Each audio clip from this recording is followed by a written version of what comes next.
오늘 함께 나눌 말씀의 제목은 진노하시는 하나님입니다. 하박국서 말씀 계속 보고 있는데요. 하박국서는 3장까지 있습니다. 지난주까지 1장, 2장을 봤고요. 오늘 그리고 다음 주까지 3장 말씀을 보게 됩니다.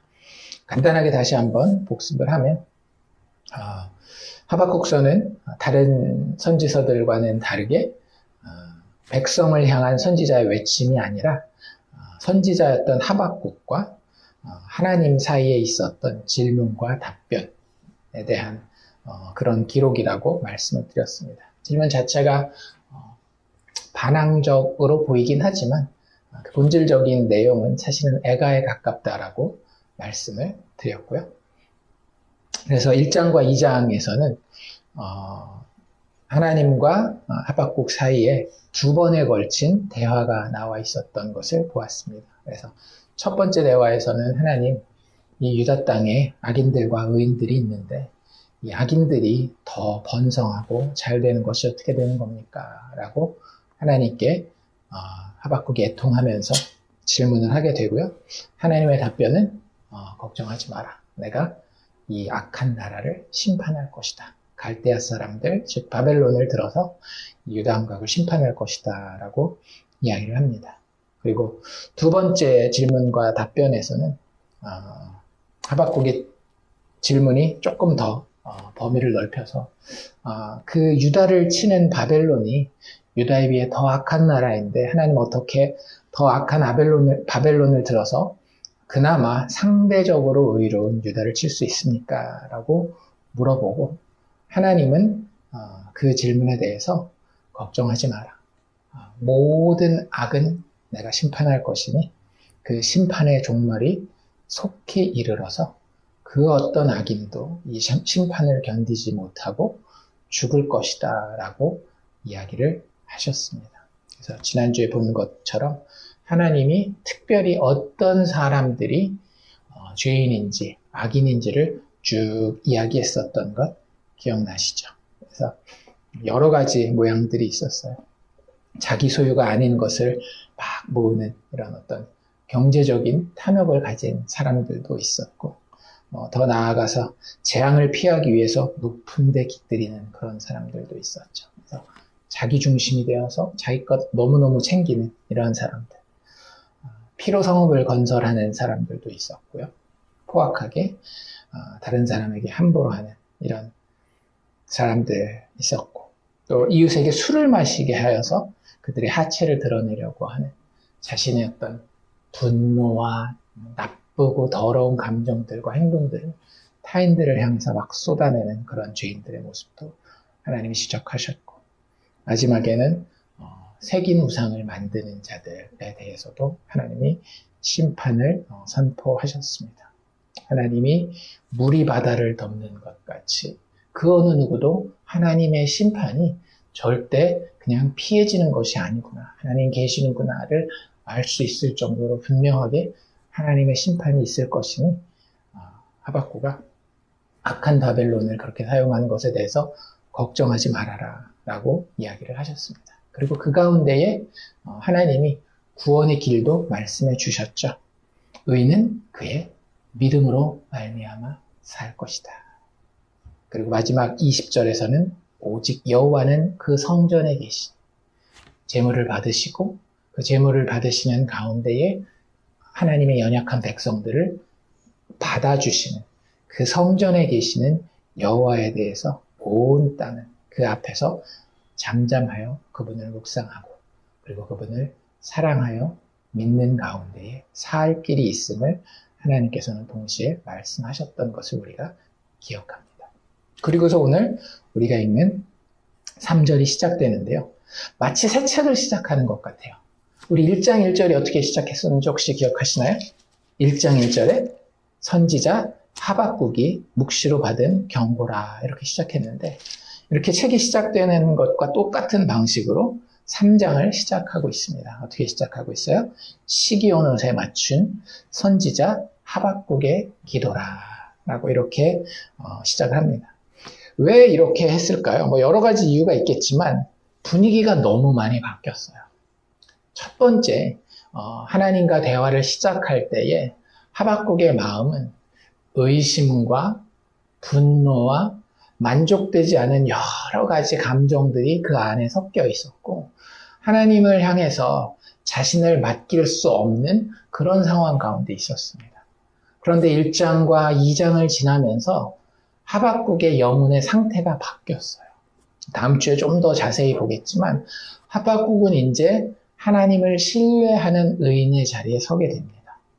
성전을 바라보고 그 하나님을 묵상하는 가운데에 하나님의 구원이 무엇이며 하나님의 심판이 무엇인지에 대해서 마음 깊이, 영혼 깊이 깨닫게 되었다라고 하는 상황입니다. 그래서 다시 한번 그거 기억나세요? 우리가 얼굴을 찾을 때까지 해서 책이 2권으로 나뉘어지잖아요. 첫 책이 굉장히 그 신에 대해서 이해하지 못하고 불평하고 막 이랬다가 마지막 그 책이 양도 더 많잖아요. 맨 마지막에 책 2번째 부분을 기록하면서 드디어 그 신에 대해서 차츰차츰 깨달아가는 그 오르알의 모습이 이 하박국의 모습과 굉장히 많이 겹쳐 보인다라는 생각을 합니다. 그래서 새로운 하박국으로서 새 책을 기록한다라고 생각하시면 좋을 것 같아요. 시기오노시라고 하는 것은 대부분의 성경학자들은 잘 모른다라고 이야기를 하고요. 시편에도 한 번 이 표현이 나오는데요. 한 번은 단수, 한 번은 복수 이렇게 여기하고 시편하고 나오는데 잘 모른다라고 이야기하거나 아니면 아주 긴장된 그 템포로 빠른 템포로 뭐 이런 식으로의 의미를 가질 수 있다라고 이야기를 합니다. 그러니까 그 뜻이 혹시 맞는다라고 한다면 지금 하박국의 마음은 굉장히 흥분돼 있고 긴장돼 있고 이게 약간 단조라는 그런 의미라는 이야기도 하거든요.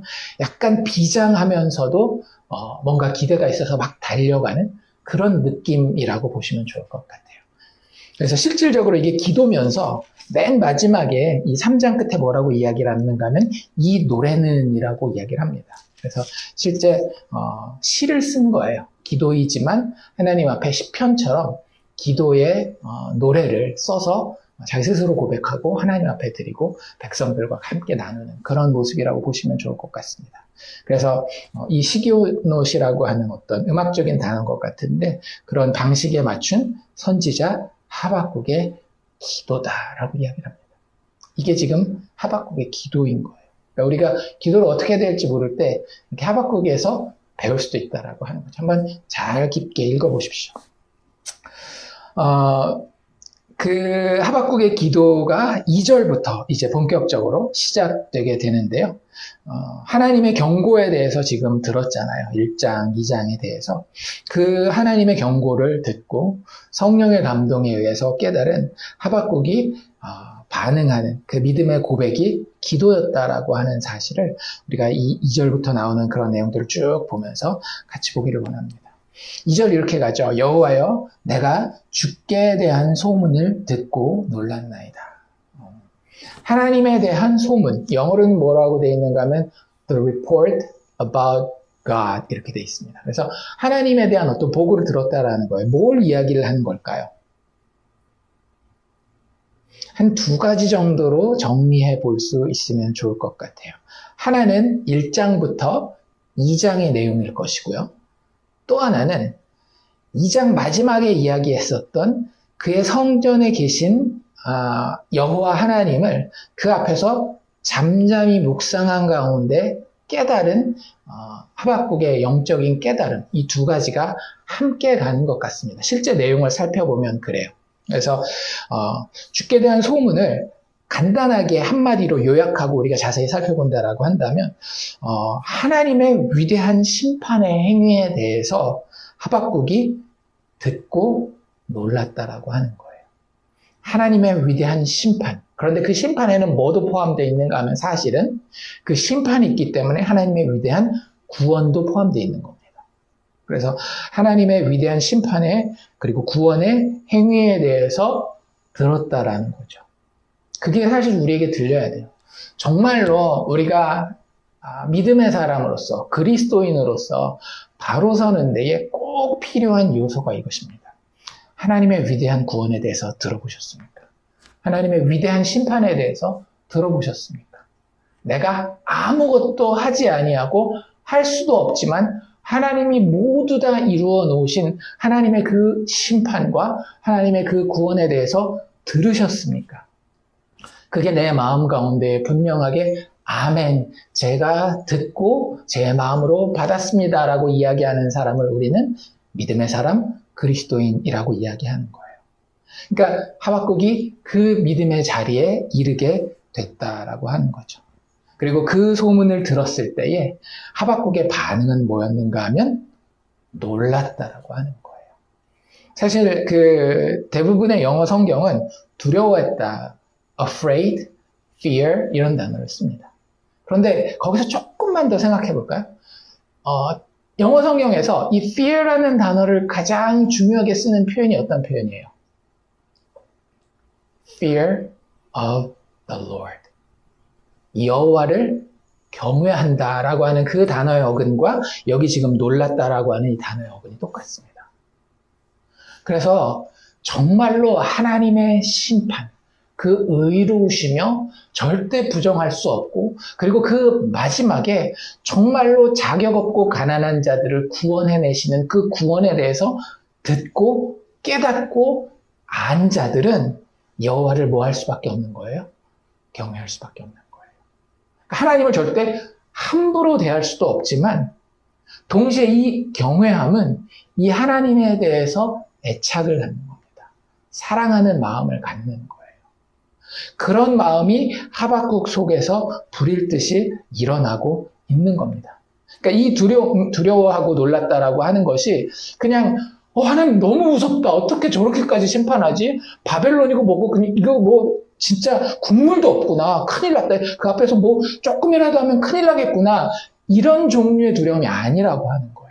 성경에서 계속 이야기하는 하나님을 정말로 존중하고 높이면서도 그분의 사랑과 은혜와 긍휼을 알기 때문에 그분에게 애착감을 가지는 그런 종류의 놀람, 그런 종류의 두려움, 그런 종류의 경외함이라고 하는 것이 진짜 믿음의 사람, 이 성령을 통해서 하나님에 대한 소문을 들은 사람들에게는 생긴다라고 하는 것을 하박국의 사례를 통해서 우리가 볼 수 있게 된다라고 하는 거죠. 그리고 그 과정 가운데에 하박국이 깨달은 게 한 가지 있어요. 그게 뭐냐면 하나님의 심판에 대해서 지금 그 소문을 들었다라 그랬잖아요. 그 하나님의 심판이 단순히 하나님이 어떤 특정 세력, 특정 나라를 사용하는 것이 아니라는 것을 깨닫습니다.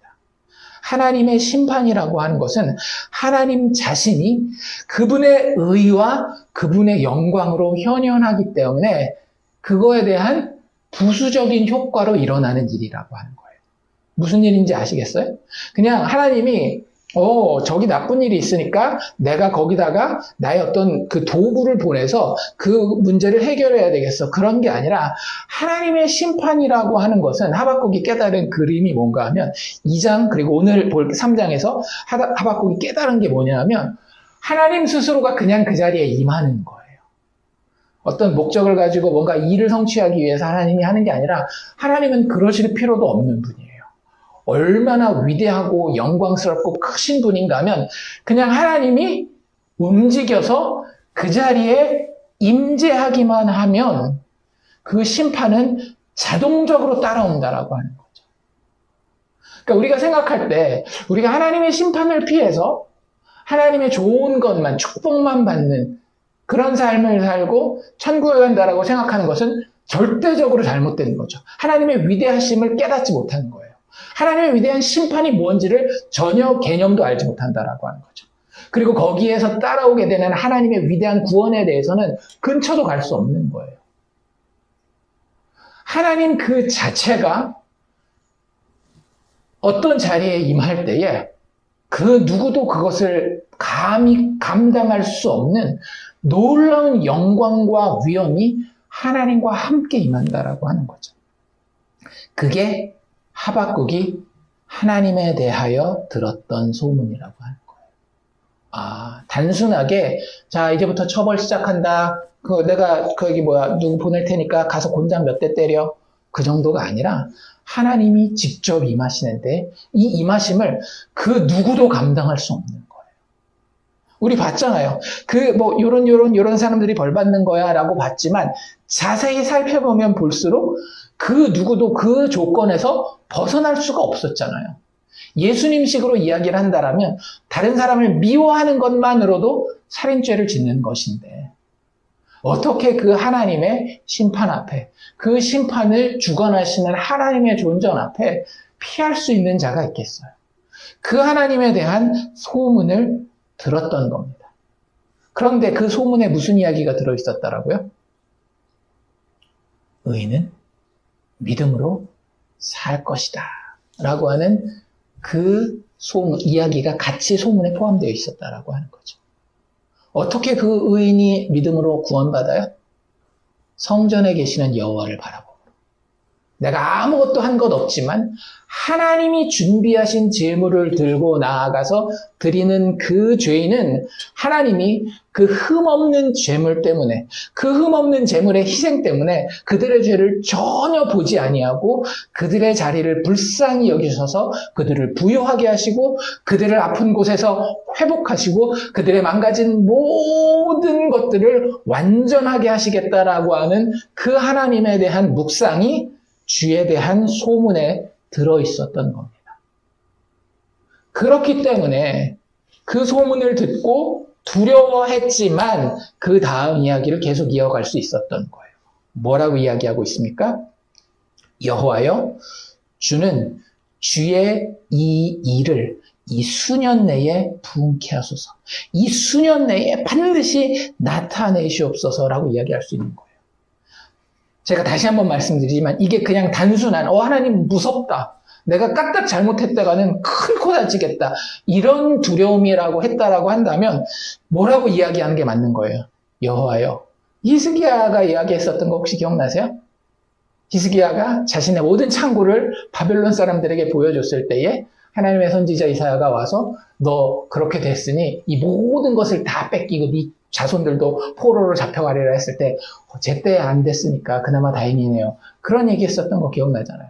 만약에 그런 종류의 두려움이고 걱정이었다라고 한다면 이 하박국도 당연히 이렇게 기도해야 됐을 거예요. 여호와여, 주는 주의 이 일을 제가 사는 동안에는 나타나지 않게 하여 주시옵소서라고 이야기했을 거예요. 그런데 그렇지 않아요. 지금 하박국이 들은 예수님에 대한, 하나님에 대한 이 소문은 전혀 다른 종류의 두려움을, 전혀 다른 종류의 경외심을 하박국에게 가져오고 있다라고 하는 거죠. 그래서 그로 하여금 하나님의 심판이지만 기다리고 기대하게 만들었다라고 하는 겁니다. 그래서 우리가 하나님의 심판에 대해서 분명히 알고 있어야 돼요. 많은 사람은 하나님의 심판과 하나님의 진노에 대해서 너무 두렵고 떨려서 멀리할 것으로만 생각하는데 정말로 성전에 계시는 여호와를 제대로 만난, 예수 그리스도 안에서 하나님을 만난 하나님의 백성들은요, 하박국처럼 고백할 수밖에 없습니다. 여호와여, 주는 주의 일을 이 수년 내에 부응케 하소서. 지금 나의 때에라는 이런 뜻이에요. 이 수년 내에라고 하는 게. 나의 때에, 내가 눈으로 보고 체험할 수 있을 이 때에, 수년 내에 이 일을 반드시 나타내 주시옵소서라고 기도하고 있다라고 하는 거죠. 하나님을 신뢰하는 가운데에 이 일이 반드시 현실이 되기를 위해서 간절하고 기대하는 마음으로 지금 기도하고 있는 거예요. 우리에게도 그런 기대가 있어야 합니다. 세상을 바라볼 때에, 나의 인생을 바라볼 때에 하나님의 진노가, 하나님의 심판이 엄위한 것을 알고 내가 그것을 두려워하지만 그럼에도 불구하고 그것이 임하기를 바라는 간절한 소원과 기대가 있어야 된다라고 하는 거죠. 그리고 그게 우리의 기도여야 되는 거예요. 그냥 이 땅에서 편하게 해주시고 잘 먹고 잘 살게 해주시고 죽은 다음엔 천당 가게 해주시고 그런 것이 아니라 하나님을 보았기 때문에, 하나님에 대한 소문을, 그 소식을 들었기 때문에 그분의 임하심이, 그분의 심판과 구원의 임하심이 어떤 것인지를 너무나 분명히 알고 그것을 기대하고 소망하고 그것이 임하기를 하나님 앞에 간절히 기도하는 그런 모습이 진짜 영적으로 깊은 자리에 내려간 성도들의 모습이라고 하는 사실을 우리는 기억해야 할 줄로 믿습니다. 그리고 나서 그 이후에 3절부터 15절까지는 다 무슨 내용인가 하면 그 죽게 대한 소문의 내용을 묘사하고 있는 거예요. 자세히 묘사하고 있는 거예요. 그러니까 제가 아까 두 가지라고 말씀드렸죠.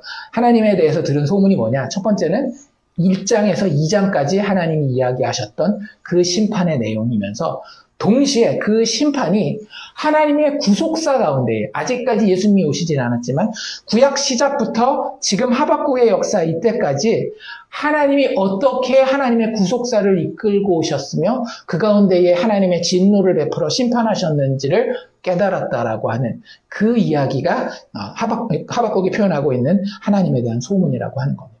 그래서 크게 두 부분으로 나뉘어지거든요. 3절부터 7절까지는 하나님의 구속사에서 하나님의 인재가 어땠는지를 깨달은 거예요. 많은 사람들이 하박국을 선지자 혹은 단순한 선지자가 아닌 하나님의 성전에서 섬겼던 선지자나 제사장 계열일 걸로 봅니다. 그리고 아까 이야기했었던 2장 마지막 절에 있는 여호와는 그 성전에 계시니 온 땅은 그 앞에서 잠잠할지니라라고 하면서 아마 성전에서 기도하는 가운데 혹은 하나님을 섬기는 가운데에 하나님의 구속사가 사실은 이스라엘 백성이니까 그리고 선지자니까 구약에 대해서 얼마나 잘 알고 있었을 것 같아요. 근데 그것에 대해서 다시 한번 그 영혼을 뒤집어 놓는 깨달음이 그에게 있었던 거예요. 그것을 하박국은 뭐라고 표현하고 있는가 하면 죽게 대한 소문을 내가 들었나이다 라고 이야기를 하는 거예요. 한 번도 못 읽었었던 이야기가 아니라 우리도 그렇잖아요. 성경 맨날 읽었었는데 어느 날 그 읽다 보면 야 성경 이런 말씀이었어 라고 깨닫는 것처럼 그 하나님의 구속사가 하박국에게 깨달아지는데 3절에서 7절까지는 하나님의 임재가 그 당시에 어땠었는지 그리고 8절에서 15절까지는 그 하나님의 임재가 임했을 때 하나님의 심판이 어떤 모습이었는지에 대해서 깨달았던 사실들을 지금 기도하면서 하나님 앞에 고백하고 있는 겁니다. 3절에서 7절을 먼저 살펴볼 텐데요. 하나님의 임재를 기억하고 경험하게 되는 중요한 사건은 무엇인가 하면 눈치채셨는지 모르겠는데 3절에서 7절은 사실은 출애굽과 광야 생활에 대해서 이야기하고 있는 것을 우리가 볼 수 있어요. 예를 들자면 3절에 이렇게 이야기하고 있죠. 하나님이 대만에서부터 오시며 거룩한 자가 바란산에서부터 오시는도다 이렇게 이야기를 하고 있어요. 그렇죠? 대만은 어디냐 하면 그 사해바다 있죠. 사해바다보다 조금 더 밑에 있는 에돔 지역의 한 도시라고 보시면 좋을 것 같아요. 그래서 거기에 있는 그 지명이고 바란도 그 옆에 있는 바란 광야 이런 말들이 구약성경 그 출애굽 사건 때 나오거든요. 가데스 바네아 뭐 이런 그 이야기를 하면서 그 이스라엘 땅으로 보자면 이스라엘 땅 남쪽에 있는 광야 지역을 이야기를 하는 거예요. 그래서 하나님이 그 광야에서 올라오시고 등장하시는 모습을 보여주고 있어요. 그런데 그분이 등장하시는데 어떤 모습으로 등장하시는가 하면 그의 영광이 하늘을 덮었고 그의 찬송이 세계 가운데 가득하도다. 그의 광명이 햇빛 같고 광선이 그의 손에서 나오니 그의 권능이 그 속에 감추어졌도다 라고 하면서 하나님이 빛 가운데에 압도적인 모습으로 등장하시는 것을 볼 수가 있어요.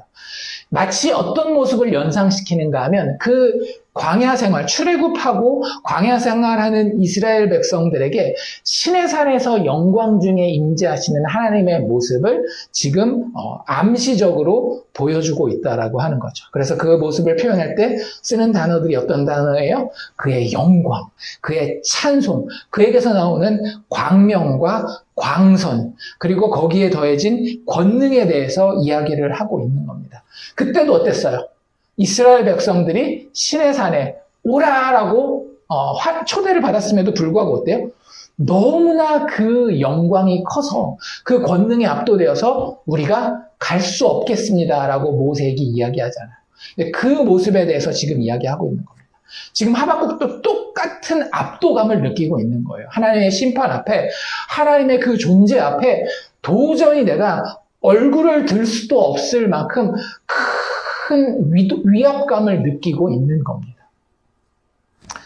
그런데 그 가운데에 하나님의 엄위하심이 어떻게 계속해서 묘사되고 있는가 하면 역병이 그 앞에서 행하며 불덩이가 그 발 밑에서 나오는도다. 제가 아까 말씀드렸죠. 하나님이 심판하시는 것은 어떤 심판의 행위를 자신의 바깥으로 발산하는 정도가 아니라 그냥 그분 자체가 너무나 거룩하고 깨끗하고 의롭기 때문에 그분이 서면 어떻게 되는 거예요? 죄와 악은 심판받을 수밖에 없는 거예요. 아무리 깜깜한 곳이라도 촛불을 켜면 어때요? 어둠이 물러가죠. 초가 어둠이 물러가게 하기 위해서 뭔가 할 필요가 있어요? 없어요? 없어요. 그냥 빛은 그 존재만으로 어둠을 몰아내게 돼 있습니다. 그 이야기를 하는 거예요. 하나님께서 임하시니 어둡고 더럽고 침침하고 악한 그 모든 것들이 하나님의 근처에서는 소멸될 수밖에 없는 거예요. 역병이 돌아서 죽거나 불구덩이가 나와서 태워버릴 수밖에 없는 그런 하나님의 임재에 대해서 지금 설명하고 있는 겁니다. 너무나도 거룩하고 엄위하신 하나님의 임재에 대해서 하나님을 묵상하는 가운데에 그리고 하나님과 직접 대화하는 가운데에 하박국은 하나님의 임재에 대해 깨달았었던 것입니다. 그러니 무슨 일이 있을 수밖에 없어요? 그 하나님을 대적하는 모든 것들은 심판받고 낮아지고 멸망할 수밖에 없는 겁니다. 6절부터 계속 나오고 있죠. 그가 서신 땅이 그냥 서기만 했는데도 어때요? 진동하죠. 그리고 여러 나라는 전율할 수밖에 없어요. 영원한 산이라고 여겨지는 것들 두 가지 의미를 가집니다. 말 그대로 고대 근동의 그 세계관에서 그 산이라고 하는 것, 특별히 큰 산맥이라든지 이런 것들은 모든 것들의 기초라고 여겨졌습니다. 모든 나라와 모든 존재의 기초라고 여겨졌는데 그것마저도 창조주이신 그 하나님께서 임하셨을 때에 무너질 수밖에 없다라고 이야기를 하고요.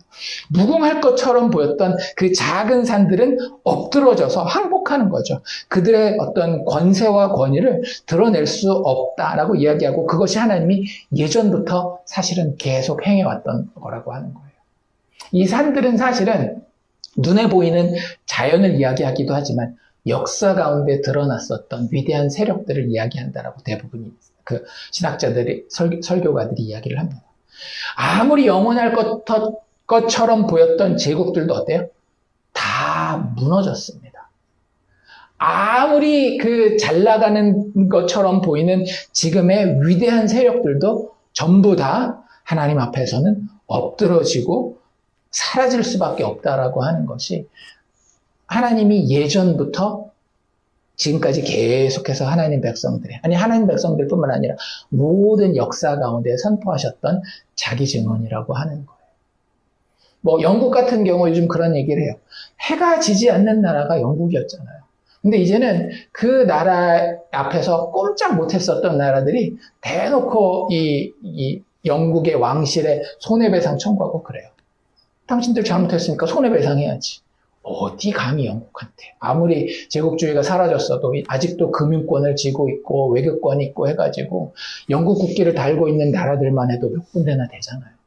근데 이제 그 해가 지지 않는 나라들도 해가 지지 않을 뿐만 아니라 가난한 사람들이 더 많아지는 나라가 되어가고 있더라고요. 어떤 나라가 그러지 않았던 나라가 있습니까? 로마 제국을 살펴봐도 알렉산더의 헬라 제국을 살펴봐도 그 모든 영원한 것처럼 보였던 산들은 무궁한 것처럼 보였던 작은 산들은 하나님의 이 심판 앞에서 결국은 무너지고 엎드러질 수밖에 없었다라고 하는 겁니다. 우리가 그걸 너무나 크기 때문에 인지하지 못하고 있기 때문인 거죠. 마치 이것과 똑같은 거예요. 지구가 엄청 크잖아요. 그래서 지구가 하루에 한 번 자전을 하려면 엄청나게 빠른 속도로 돌아야 돼요. 그런데 그럼에도 불구하고 지구가 너무 크고 그 큰 지구가 우리를 잡아당기는 힘이 있기 때문에 우리가 뺑뺑뺑뺑 청룡열차 타고 도는 것처럼 롤러코스터 타고 도는 것처럼 전혀 느끼지 않잖아요. 너무 그 사이즈 자체가 스케일 자체가 너무 크니까 하나님의 역사가 그런 거예요. 하나님의 역사는 한 번도 영원한 산을 무너뜨리지 않거나 무궁한 작은 산들을 엎드러뜨리지 않은 적이 없어요. 그런데 그 스케일이 너무 크니까 나는 내 인생, 기껏해야 100년도 안 되는 그 인생 살면서 그걸 못 느끼고 있는 것 뿐이죠. 그걸 깨닫는 것을 성경은 지혜라고 이야기합니다. 하박국이 지금 하나님을 묵상하는 가운데, 하나님과 대화하는 가운데에 그 소문을 마침내 제대로 들었다라는 거예요. 그 전에는 귀는 있어도 듣지 못하는 상태였는데 이제 드디어 듣게 되었다라고 하는 거죠. 아, 하나님이 이런 분이시구나. 하나님이 이렇게 임재하시는구나. 7절에 구산과 미디안이라고 하는 이 지명들은, 구산은 정확하게 우리에게 알려지진 않았지만 아마 미디안이라고 이야기하는 걸 보면 여전히 광야 시대 때에 이스라엘 백성들을 괴롭혔던 하나님의 대적, 하나님의 백성들의 대적을 이야기하는 것들로 보입니다. 하나님과 하나님의 대적들에 대해서 하나님이 어떻게 하신다라고요?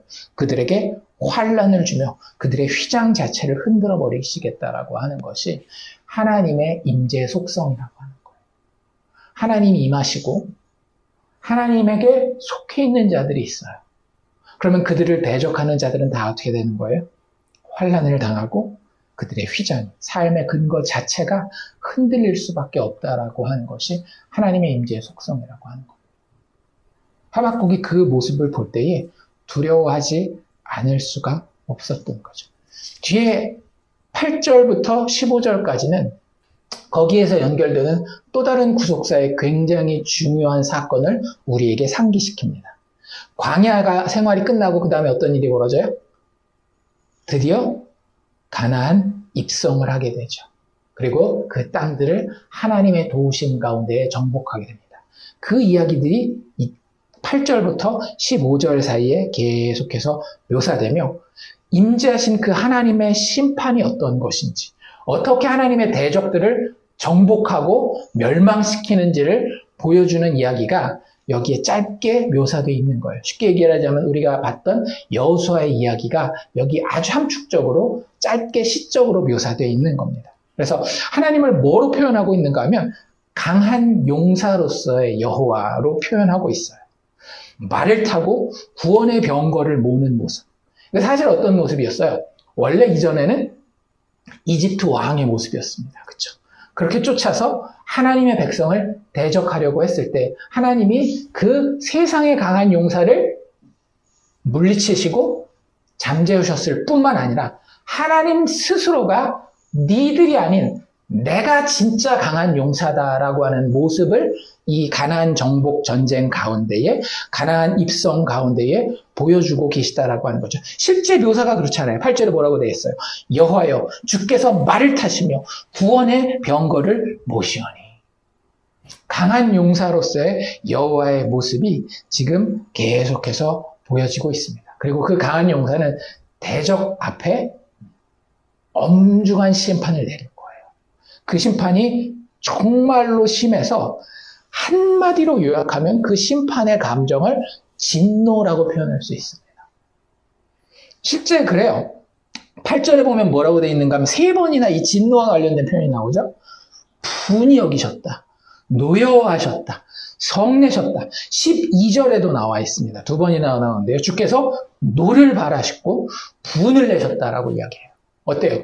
그냥 이 단어들만 나열해서 우리가 잘 이렇게 살펴봐도 하나님이 지금 엄청 진노하고 계시다라고 하는 것을 볼 수 있는 거예요. 세상을 하나님을 대적하는 그 존재들로서 보고 그들을 향해서 진노를 막 바라는 모습을 보고 있습니다. 근데 그 진노의 대상이 누구예요? 하박국이 물어보고 있죠. 뭐라고 물어보고 있어요? 하나님, 강들을 향해서 지금 진노하시는 겁니까? 분이 여기십니까? 강들을 향해서 노여워하고 계시는 겁니까? 바다를 향하여 성을 내시는 겁니까? 바다를 쫙 가르기도 하셨고, 지금 요단강을 건너는 그 가나안 입성 때는 강을 가르시잖아요. 그러니까 하나님 강한테 화가 나신 겁니까? 바다한테 화가 나신 겁니까? 또는 그 뒤에 뭐라고 이야기를 하고 있는가 하면 9절에 주께서 강들로 땅을 쪼개셨나이까. 사사시대 때에 보면 그 드보라 때 드보라와 그 바락이 있었잖아요. 그때 비를 내려서 그 대적들이 움직이지 못하도록 하고 그 대적들을 싹쓸이 쓸어버리는, 그러니까 비가 쫙 와가지고 이 양옆으로 갈 수 없는 땅을 가르시는 그런 모습들이 나오거든요. 그러니까 그런 전투의 모습들을 지금 하박국은 마음 가운데 다시 한번 깨닫고 있는 거예요.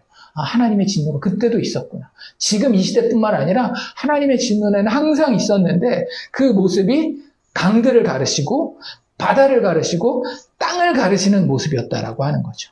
10절에는 또 어떤 모습도 있어요. 산들이 주님을 보고 그 앞에서 흔들리고 또 바다가 그 앞에서 소리 지른다라는 이야기를 하고 있고요. 더 나아가서 11절에는 하나님의 화살의 빛, 하나님의 번쩍이는 주의 창의 광채로 말미암아 해와 달이 그 처소에 멈추었다라고 이야기를 합니다. 기억나시죠? 여호수아가 전쟁할 때 하늘에 해와 달이 멈췄었던 그런 사건들에 대해서 지금 묘사하고 있는 거예요.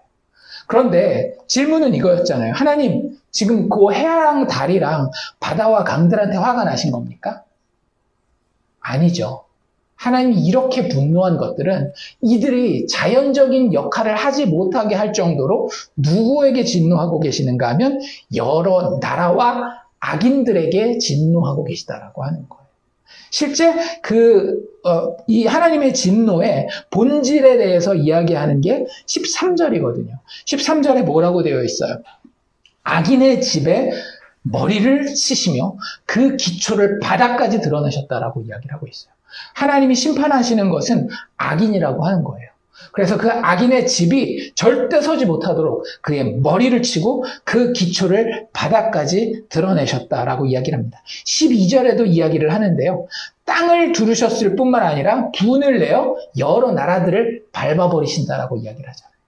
하나님의 심판이 하나님을 알지 아니하고 하나님을 대적하는 여러 나라들과 악인들을 향해서 발산되고 있는 것을 하박국은 묘사하고 있는 겁니다.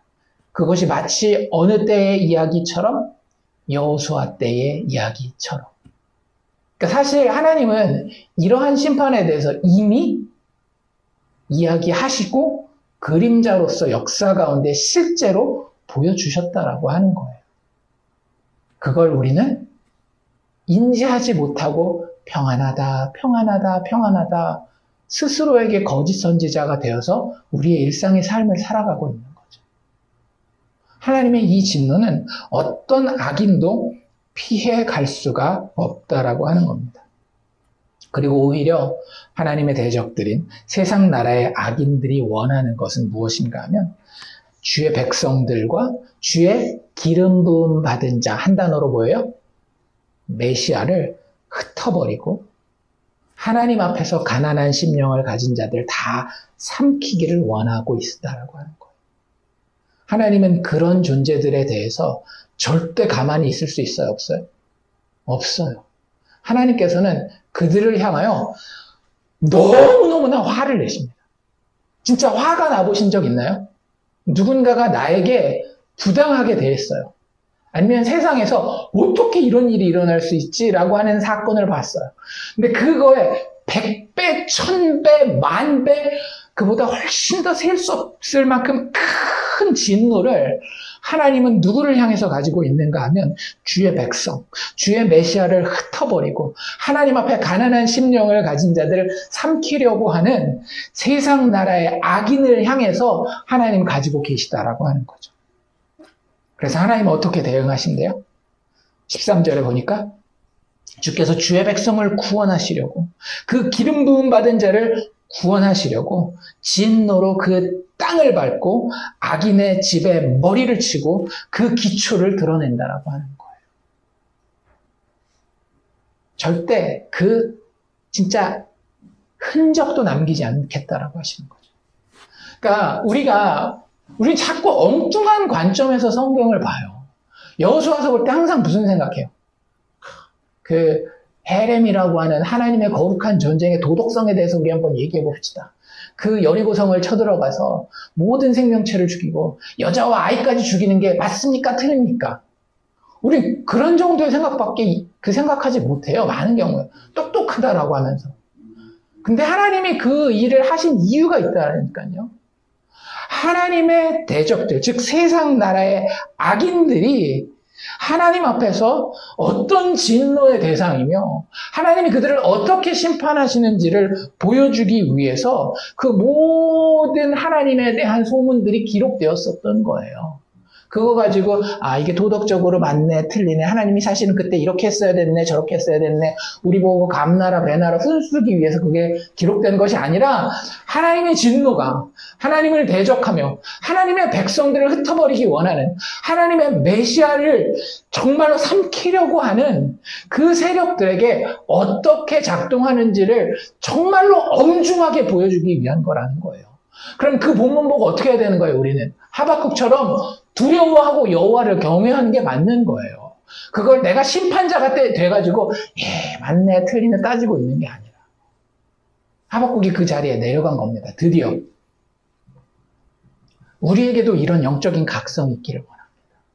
하나님의 임재와 하나님의 심판이 얼마나 엄중한 것인지 그 하나님의 심판과 임재를 정말로 성령 안에서 체험했을 때에 압도당하여 성경이 이야기하는 여호와를 경외하는 그 경외함이 우리 마음 가운데에 분명히 있기를 원합니다.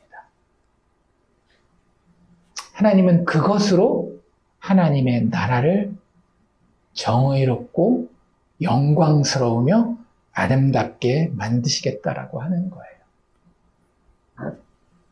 자, 그러했을 때에 우리에게 한 가지 문제가 남습니다. 일단 하나님의 진노하심 자체에는 전혀 문제가 없어요.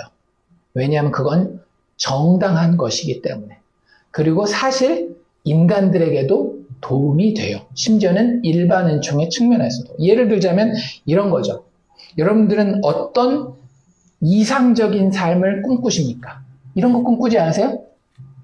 일찍 자고 일찍 일어나서 새벽 5시에 기도도 하고 밖에 나가서 러닝도 하고 하루 8시간 이 직장 내에서 일할 때는 잘 열심히 부지런하게 일해서 사람들한테 일 잘한다라고 칭찬받고 돌아와서는 가정을 잘 돌봐서 또 이 가정에서 행복한 그런 어떤 공동체를 이루고 먹는 거는 또 어때요? 건강에 좋지 않다라고 하는 술, 담배는 전혀 입에도 대지 아니하고 커피도 중독될까봐 조절해 가면서 먹으며 너무 달고 너무 짠 거 먹지 아니하고 참 그 건강에 좋은 야채와 그런 것들, 좋은 단백질을 잘 섭취하고 이런 것들을 이상적인 모습으로 꿈꾸지 않습니까? 그렇게 살아요? 그렇게 못 살아요. 왜 그런지 아세요?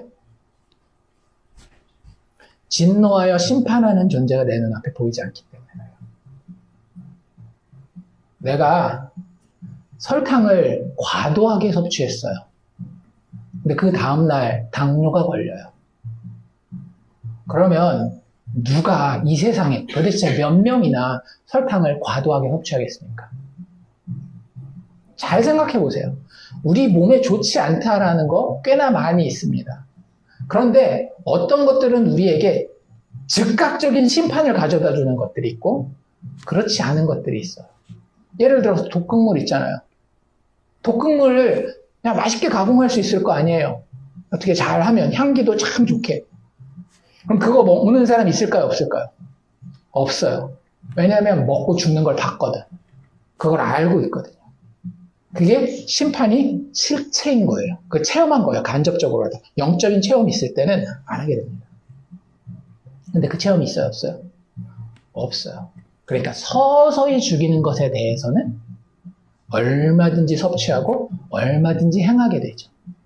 자동차 막 100km, 200km 달리고 있는데 거기 뛰어들 사람이 있어요? 없어요? 없어요. 왜? 거기 뛰어들면 즉각적인 심판이 있으니까. 근데 자세 나쁘게 하고 거북목 만들고 이런 것들은 즉각적인 심판이 있어요? 없어요? 전혀 없어요. 그러니까 그냥 그거 하는 거예요. 하다가 교통사고로 죽는 것보다도 더 길고 심한 고통을 살아가는 내내 받게 되는 거죠. 그러니까 하나님의 진노 자체에는 전혀 문제가 없습니다. 하나님이 어떻게 심하게 심판하셔도 좋은 것을 심판하는 게 아니라 악한 것을 심판하는 것이기 때문에 하나님의 진노 자체, 그 진노로 인한 심판은 전혀 문제가 없어요. 문제는 뭐냐면 그 진노가 너무나 의롭기 때문에, 너무나 올바르기 때문에 하나님의 이 진노하심 가운데에 구원받을 자가 도대체 있을까라고 하는 거예요. 그리고 하나님이 혹 누군가를 이 진노하심 가운데에 구원하신다라고 한다면 하나님이 그를 구원하실 정당성이 하나님께 확보되느냐라고 하는 거예요. 무슨 얘기인지 아시겠어요? 두 가지가 필요하다라는 겁니다. 하나는 심판을 마땅히 받아야 하는 자가 그 심판에서 벗어날 수 있을 만큼 의로운 자격을 갖춰야 되는 거고요. 또 한 가지는 그 심판하시는 분 자체가 정당성을 인정받을 수 있어야 되는 거예요. 이 사람을 구원해냈을 때에. 그래서 그 1장, 2장에서 계속 봤잖아요. 하나님 앞에서 상대적인 의는 가치가 있어요, 없어요? 전혀 없어요. 하박국이 생각했었던 유다 왕국 내에 상대적인 의인들은 여전히 뭐의 대상이었어요? 하나님의 심판의 대상이었습니다. 하박국 기준의 상대적인 의의를 가진 자는 하나님이 특별하게 구별하지 않으셨어요. 그냥 유다는 내가 바벨론으로 멸망시키겠다. 이거밖에 없었죠. 오직 뭐만 유일한 조건이었어요? 믿음으로 된 의인만이 한 가지 살 수 있는 조건이었습니다. 그리고 우리 지난주에 얘기했던 것처럼 성전에 계시는 여호와를 잠잠히 묵상하여서 그 성전의 의미를 깨달을 때에 그 사람에게 구원의 가능성이, 구원의 소망이 있을 수 있다라고 하는 거죠. 그렇기 때문에 자신의 것을 들고 나와서 하나님 앞에 하나님 나를 구원하여 주시옵소서, 저 악한 자들을 마땅히 멸하시고 저를 구원하여 주시옵소서, 이럴 수 있는 자가 아무도 없었던 거예요. 그게 문제였던 겁니다. 그래서 하박국이 자기 기도 가운데에 아주 중요한 부분을 집어넣어요. 아까 우리가 읽었던 3절에 나와 있습니다. 뭐라고 이야기하고 있죠? 진노 중에라도. 이 진노는 어쩌면 피해갈 수 있는 그런 진노가 아니에요. 반드시 임할 수밖에 없는 하나님의 엄위하시고 무서운 진노입니다. 심지어 이 진노에 대해서 뒤에 뭐라고 이야기를 하는가 하면 16절에는 나의 창자가 흔들릴 정도고 그 목소리로 내 입술이 막 벌벌벌벌 떨린다라고까지 이야기하고 있어요. 그런 진노예요. 그런데 그 진노 중에라도 하나님 긍휼을 잊지 말아 주시옵소서라고 기도하고 있는 거예요. 하나님의 진노 자체는 문제가 되지 않지만 하나님이 어떻게 나를 정당하게 구원하실 수 있을까에 대한 답은 뭐밖에 없는 거예요? 하나님의 긍휼하심밖에 없다라고 하는 거죠. 라헴이라고 하는 이 단어인데 이 단어가 호세아에서는 이렇게 쓰이죠. 호세아에게 자녀들이 있었는데 그 자녀들의 이름 중 하나가 루하마, 루흐라고 하는 이게 같은 어근이거든요. 루하마가 무슨 뜻이냐 하면 더 이상 불쌍히 여기지 않다. 더 이상 자비로이 여기지 않다라는 뜻이에요. 자비가 없다 이런 뜻이에요. 하나님 이스라엘 백성들, 타락한 이스라엘 백성들을 향해서 그렇게 선포하고 그 대상을 향해서 진노하여 심판하는 것이 맞는데 루하마라고 불리우는 그들을 어떻게 회복시키시는 거예요? 라헴, 긍휼을 안으로 데리고 와서 회복시킨다라고 하는 거예요. 그것을 지금 하박국이 간절히 구하고 있는 거예요. 하나님, 하나님의 진노를 멈추어서 우리에게 긍휼을 보여주시옵소서. 그런데 아까도 말씀드린 것처럼 그러려면 뭐가 확보되어야 된다라고요? 하나님 측면에서 정당성이 확보되어야 한다라고. 그래서 성전을 바라보고 잠잠하라고 이야기한 거예요. 왜? 성전에서 하나님의 구원하심의 정당성이 확보되기 때문에 하나님의 진노를 멈춰줄 희생이 필요한 겁니다. 누가 이것을 이루어요? 하나님의 택하신 어린 양 예수 그리스도께서 십자가의 죽으심으로 이 긍휼 베푸실 근거를 마련하시는 겁니다. 우리 요한복음 공부할 때 이 구절이 있었던 거 기억나십니까? 세례 요한이 예수님을 보자마자 한 이야기가 뭐예요? 보라, 세상 죄를 지고 가는 하나님의 어린 양이로다. 하나님이 긍휼을 베푸실 때에 하나님에게는 만족되어져야 되는 두 가지 조건이 있어요. 하나는 그 대상이 의인으로 변해야 하며, 또 한 가지는 그 대상이 하나님을 진노하게 했기 때문에 그 진노를 쉬게 하는 그 화를 풀어주는, 영어로는 appease라는 말을 쓰거든요. 하나님의 마음을 풀어주는 것이 동시에 필요합니다. 그래서 예수 그리스도의 죽음에 대해서 이야기할 때에 개혁주의 신학에서는 두 가지 개념을 이야기해요. 하나는 expiation, 또 하나는 propitiation이라고 하는 게 있어요. 많은 자유주의 학자들은 뭐만 이야기를 하는가 하면 예수 그리스도의 죽음을 통해서 우리가 깨끗하게 되었다. 여기까지만 이해를 해요. 그런데 그렇지 않아요. 또 한 가지, 우리가 깨끗하게 되는 것만 필요한 게 아니라 우리는 이미 죄인이었어요. 팩트예요. 이건 사라지지 않아요. 우리는 그냥 의인이 아니라 용서받은 죄인입니다. 그렇기 때문에 우리가 죄인이었을 때 우리는 뭘 했는가 하면 하나님의 명예를 실추시켰어요. 하나님에게 뭘 유발했는가 하면 진노를 유발시켰다라고요. 그 진노 유발자가 우리예요. 그런데 그것을 appease, 평화롭게 해주는, 그 화를 달래줄 제물이 필요하다라는 거예요. 우리를 깨끗하게 하는 제물도 필요하지만, 우리를 향한 제물도 필요하지만, 의로우신 하나님의 정당성을 확보시켜주기 위해서 그 하나님의 화를 달래줄 수 있는 그러한 희생제물도 필요하다라고 하는 거죠. 예수 그리스도께서 십자가에서 아버지가 원하신 조건 그대로 다 행하시고 죽어주셨어요.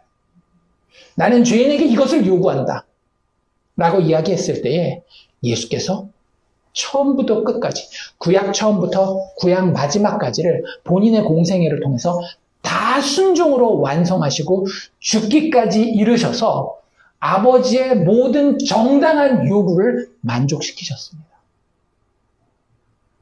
그러니까 십자가를 바라보면서 예수님 우리를 사랑하고 용서하고 이런 것만 바라본다라고 하면요, 큰 착각이에요.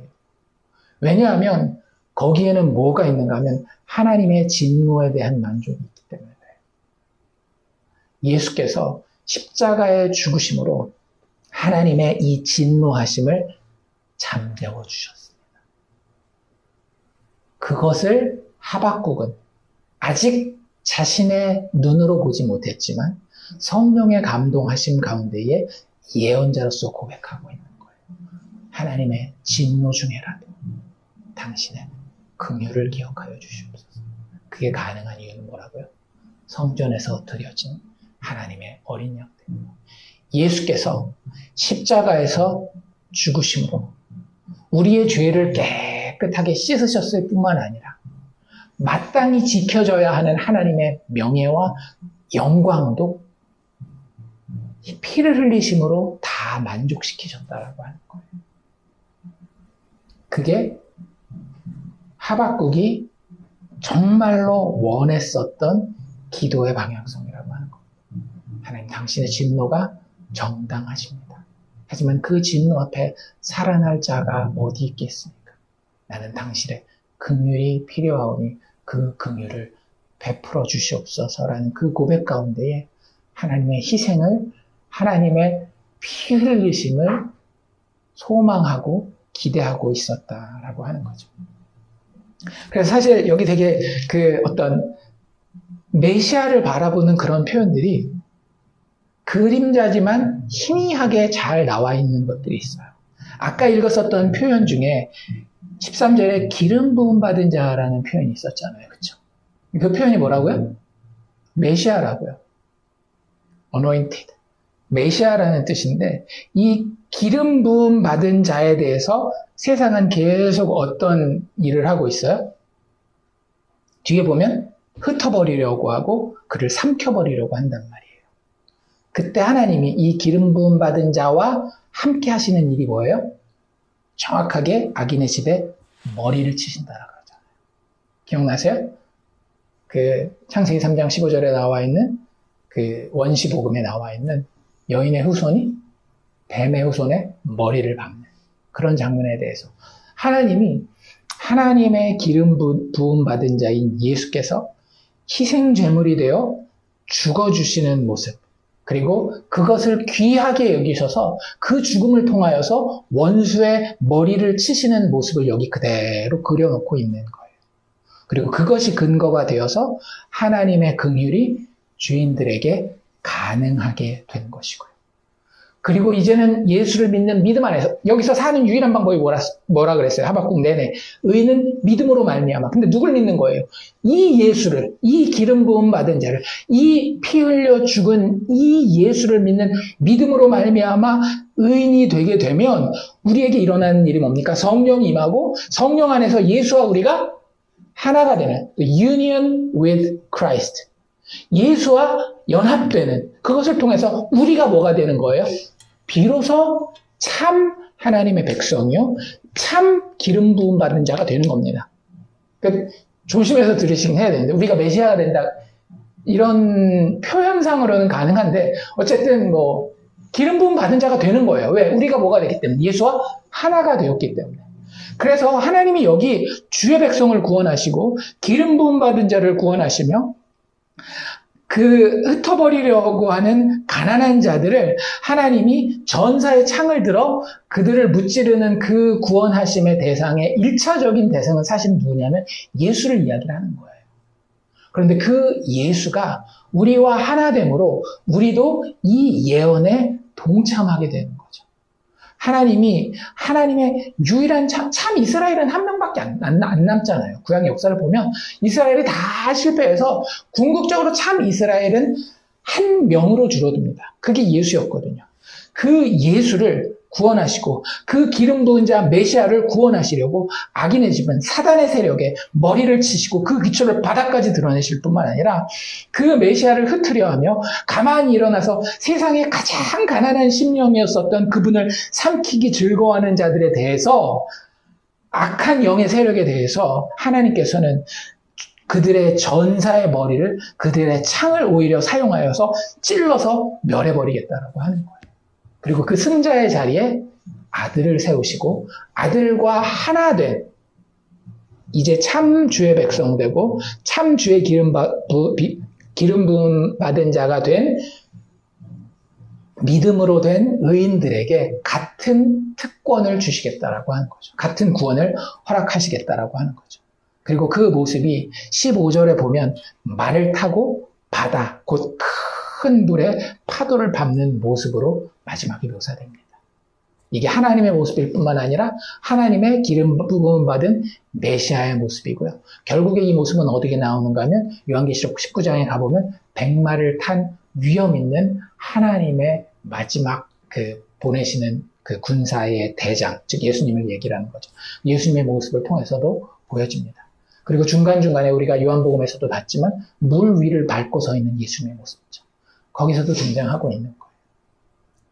그래서 요한복음 1장에 우리가 봤었던 것처럼 우리가 다 그의 충만한 데서 받으니 은혜 위에 은혜로라. 율법은 모세로 말미암아 주어진 것이요 은혜와 진리는 누구로 말미암아? 예수 그리스도로 말미암아 온 것이니라. 이 예수 안에서 우리는 비로소 참 주의 백성, 참 기름 부음 받은 자가 되어 하나님께 긍휼을 요청하는 기도를 할 수 있게 된다라고 하는 거예요. 하박국의 이 기도를 보면서 우리 스스로에게도 한번 나에게 이런 기도가 있는지 점검해 볼 수 있기를 원합니다. 그리고 나는 하나님의 진노에 대해서 어떻게 생각하고 있는지. 많은 경우에 하나님의 진노 자체가 너무 심하다 혹은 불공평하다라고 느끼는 경우가 우리의 삶 가운데는 많을 수 있고요. 그것을 떠나 하나님의 진노의 뜻을 안다라고 한다면 우리가 정말로 예수 그리스도의 복음의 깊은 이해를 우리 마음 가운데 가져야 할 줄로 믿습니다. 우리 스스로에게 이렇게 물어보십시오. 나는 참으로 하나님의 의로운 백성인가? 왜? 그 의로운 하나님의 백성은 하나님이 진노하여 심판하실 때에 오히려 아끼시고 구원할 것이기 때문에. 하나님의 진노는요, 두 가지 의미를 동시에 가집니다. 어떻게요? 하나님의 대적들에게는 완전한 멸망을, 하지만 예수 믿는 믿음으로 의롭게 된 의인에게는 영원한 승리와 회복을 의미한다라고 하는 겁니다. 그래서 진노 자체가 문제가 되는 것이 아니라 과연 나는 예수 믿는 믿음으로 의인이 되었는가가 훨씬 더 중요한 문제가 된다라고 하는 거죠. 우리가 그 자리에 서게 되면 우리는 비로소 어떻게 할 수 있게 돼요? 진노하시는 하나님을 신뢰할 수 있게 되는 겁니다. 참 쉽지 않은 거예요. 얼마나 무서워 보여요. 와, 손가락 하나만 까딱 잘못 건드렸다가는 막 아작이 날 것 같아요. 그런데 이런 모습이라고 보시면 좋을 것 같아요. 정말로 힘센 용사가 있어요. 너무나 큰 강자예요. 그 앞에서는 100만 대군도 꼼짝 못하는 강한 용사가 있습니다. 그런데 그 옆에 아주 작은 아이가 붙어서 아빠, 아빠 라고 부를 수 있는 그 아이. 아빠가 하는 일을 다 봤어요. 깜짝 놀랐죠. 우리 아빠가 이런 분이었어? 그런데 그 아빠 앞에서 살 수 있는 길이 있다는 걸 알죠. 어떻게 알아요? 내가 아빠라고 부르면 되는 거예요. 우리가 예수를 믿는 믿음 안에서 하나님의 자녀가 되는 권세를 받았습니다. 그걸 하박국은 진노 중에라도 긍휼을 베풀어 주시옵소서. 크신 용사 여호와의 손을 붙들고 있는 작은 아이의 모습. 그게 하박국이요? 모든 예수 믿는 믿음으로 의롭게 된 믿음의 사람들의 모습이라고 하는 것입니다. 진노하시는 하나님이 바로 이 예수 안에서 우리의 심판이 아닌 우리의 구원을 위해 일하시는 분임을 분명히 깨닫고 그 가운데 감격하고 감사하며 또 담대할 수 있기를 주의 이름으로 축원합니다.